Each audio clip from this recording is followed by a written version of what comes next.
துணை குடும்பத்தினரை சந்தா வீட்டுக்கு வர சொல்லிட்டு அவங்க யாருக்கும் தெரியாமல் கிளம்பி போகிறாங்க.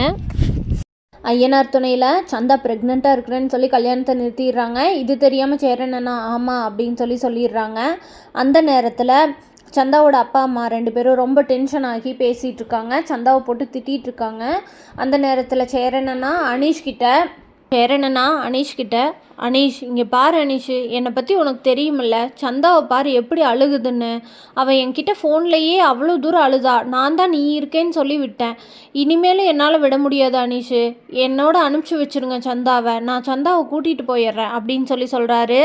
அதுக்கு அனீஷ் இருங்க பையா, நான் எங்கள் அப்பா கிட்ட பேசிட்டு நான் வந்து சொல்கிறேன் அப்படின்னு சொல்கிறாரு. இதை கேட்டு அவங்க அப்பா கிட்ட போய் பேசிட்டு வந்து அனீஷ் பையா சேரன் அண்ணா கிட்ட பையா நாளைக்கு நீங்கள் உங்கள் குடும்பத்தோட வீட்டுக்கு வாங்க, அப்புறம் பேசிக்கலாம் அப்படின்னு சொல்கிறாரு. இதுக்கு மேலே என்ன வந்து பேசுறது அப்படின்னு கேட்குறாரு சோழன். அதுக்கு அனீஷ் பையா டக்குன்னு உடனே எல்லாம் இங்கே முடிவு எடுக்க மாட்டாங்க பையா, அதுதான் வீட்டுக்கு வாங்க அப்படின்னு சொல்கிறாங்கல்ல.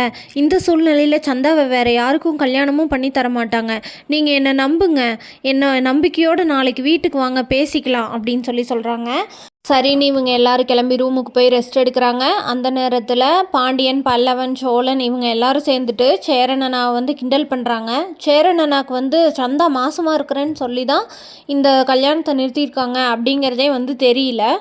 அந்த நேரத்தில் வந்து நிலா வந்து ஒரு நிமிஷம் இருங்க, எதுக்கு எல்லாரும் அண்ணனை இப்படி கிண்டல் பண்ணுறீங்க, அமைதியாக இருங்க அப்படின்னு சொல்லிட்டு ஆமாம் சோழன், நான் உங்ககிட்ட தான் சந்தா வந்து ப்ரெக்னெண்ட்டாக இருக்கேன்னு சொல்லி கல்யாணத்தை நிறுத்துறாங்கன்னு சொன்னேன், அண்ணனுக்கு சொல்லலையே, உண்மையாலுமே அப்போ ஒருவேளை அண்ணனுக்கு தெரியலையோ அப்படின்னு நினைக்கிறாங்க. அது எப்படி அண்ணனுக்கு எப்படி தெரியாமல் இருக்கும் அப்படின்னு சோழன் கேட்குறாரு. ஒரு நிமிஷம் இருங்க சோழன், நீங்கள் கொஞ்ச நேரம் அமைதியாக இருங்க அப்படின்னு சொல்கிறாங்க நிலா. இதை கேட்ட சோழன் எப்போ பார்த்தாலும் என்னையவே அமைதியாக இருக்க சொல்லுங்கள், அமைதியாக இருக்க வேண்டிய நேரத்தில் அமைதியாவா இருந்தார் அண்ணன் அப்படின்னு பேசுகிறாங்க. நிலா உடனே சேரன் அண்ணா கிட்ட அண்ணா சந்தா ப்ரெக்னெண்ட்டாக இருக்கேன்னு சொல்லி தான் நிறுத்தியிருக்காங்க அப்படின்னு சொல்கிறாங்க. அதை கேட்ட உடனே சேரன் அண்ணா ரொம்ப அப்செட் ஆகிடுறாரு. அப்செட் ஆகி ரொம்ப வந்து ஷாக்கிங்கோட என்னப்பா சொல்கிற நீயே உடனே ஷாக் ஆகிடுறாங்க. அப்போ அண்ணனுக்கு தெரியாமல் தான் சந்தா இப்படி சொல்லியிருக்காங்களோ, உண்மையாலுமே சந்தாவோட கர்ப்பமாக தான் இருக்காங்களா, ஒருவேளை அப்படியே கர்ப்பமாக தான் இருந்தாலும் அதுக்கு காரணம் சேரன் அண்ணா தானா அப்படின்னு நிலா நைட்டெல்லாம் யோசிக்கிறாங்க.